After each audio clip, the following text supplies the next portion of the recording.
मेरा ऐसा कहना है कि जो बेस्ट टैलेंट है वो गवर्नमेंट में है ही नहीं। आप जरा समझाइए मुझे लॉजिकली कि आज कोई ट्रांसपोर्ट कमिश्नर है, वो ट्रांसपोर्ट की विधा को समझता है, कल वाटर रिसोर्सेज हो गया तो पानी की भी समझ उसी को हो गई।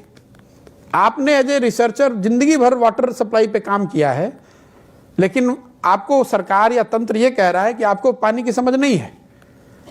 भारत का लड़का वर्ल्ड के बेस्ट इंस्टीट्यूट में अगर वाटर पे काम कर रहा है, सैनिटेशन पे काम कर रहा है, एनवायरनमेंट पे काम कर रहा है, फिजिक्स पे काम कर रहा है, साइंस पे काम कर रहा है, उसको देश में आकर काम करने का कोई मौका नहीं है। और अगर आएगा भी तो वो उस सेक्रेटरी का असिस्टेंट है जिसको कुछ समझ नहीं है, but just because he is a civil servant. और कल तक टेक्सटाइल में सेक्रेटरी था, आज हेल्थ का सेक्रेटरी हो गया, तो वो टेक्सटाइल भी उतना ही समझता था जितना हेल्थ समझता है। और आपने जिंदगी भर हेल्थ पढ़ी तो आपको कोई समझ नहीं है। ये व्यवस्था की कमी है। अगर आप देखेंगे वेस्ट में मैच्योर डेमोक्रेसीज में, तो अगर सीडीसी वहाँ है यूएस में, तो हेल्थ के जो क्रिटिकल इश्यूज हैं वो उनसे डिसाइड किया जा रहा है, सिविल सर्वेंट नहीं डिसाइड कर सकते हैं। मेरा पूर्ण विश्वास है इस चीज़ में कि जैसे जैसे डेमोक्रेसी इंडिया में मैच्योर होगी ये चीज़ सुधरेगी। आपको मैं एक एग्जांपल देता हूँ, बहुत लंबा आंसर नहीं देना चाहता हूँ। थियोडोर रूजवेल्ट, पहले वाले, सेकेंड वाले नहीं, at the turn of the century he was the president of US and he wanted to have 6 professionals as what he called brain trust when he became president. और white house में उस समय federal budget में 6 लोगों को salary देने और employ करने की व्यवस्था नहीं थी। वो पहली व्यवस्था उन्होंने क्रिएट की।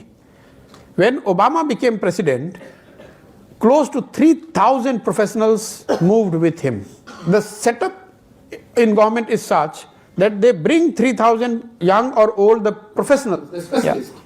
भारत में जब प्रधानमंत्री बदलता है तो 4 अफसर बदलते हैं। अब प्रिंसिपल सेक्रेटरी पहले पुलक चटर्जी थे, अभी मान लीजिए नृपेंद्र मिश्रा जी हो गए।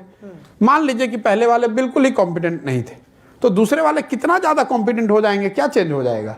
ज्वाइंट सेक्रेटरी आप नहीं है, हम हो गए, हम नहीं होंगे, ये हो जाएंगे, तो कॉम्पिटेंसी का फर्क पड़ेगा, लेकिन उससे कोई बहुत आमूलचूल परिवर्तन इसलिए आपको डिलीवरी में दिखती नहीं है। एक व्यक्ति जो पहले से वहां पर है उसको आप किसी दूसरे से रिप्लेस कर दीजिएगा तो वो काफ़ी नहीं है।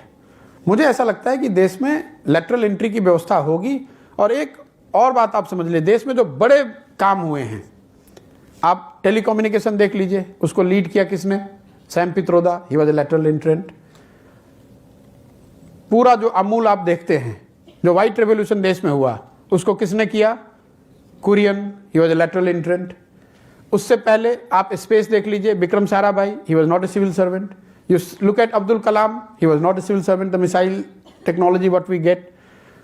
आप हरित क्रांति देख लीजिए, Swaminathan, he was not a civil servant. अगर 5 बड़े क्रांतिकारी चीज अगर आपको स्वतंत्रता के बाद लिस्ट करने हो तो ये 5 करेंगे: atomic energy, space, missile, green revolution, telecommunication and milk. All this 5 were led by people who came laterally. They were not part of the system. जो आधार है UID, नंदन नीलकर्णी। अगर 6 लोग इतना बड़ा काम कर सकते हैं, आप इमेजिन कीजिए अगर 600 लोग आए होते तो कई और फील्ड्स में हम लोगों ने रेवोल्यूशनरी चेंज देखा होता। बहुत टैलेंटेड इंडियंस बाहर बैठे हुए हैं, उनको यहाँ आकर काम करने की कोई अपॉर्चुनिटी ही नहीं है, कोई उपाय ही नहीं है। बहुत होगा तो आप आकर एडवाइजर बन जाइएगा, पेपर लिखिए, सामने वाले की, मिनिस्टर की या सेक्रेटरी की इच्छा है तो मानेगा, नहीं इच्छा होगा तो नहीं मानेगा, आप फ्रस्ट्रेट होकर वापस चले जाइएगा।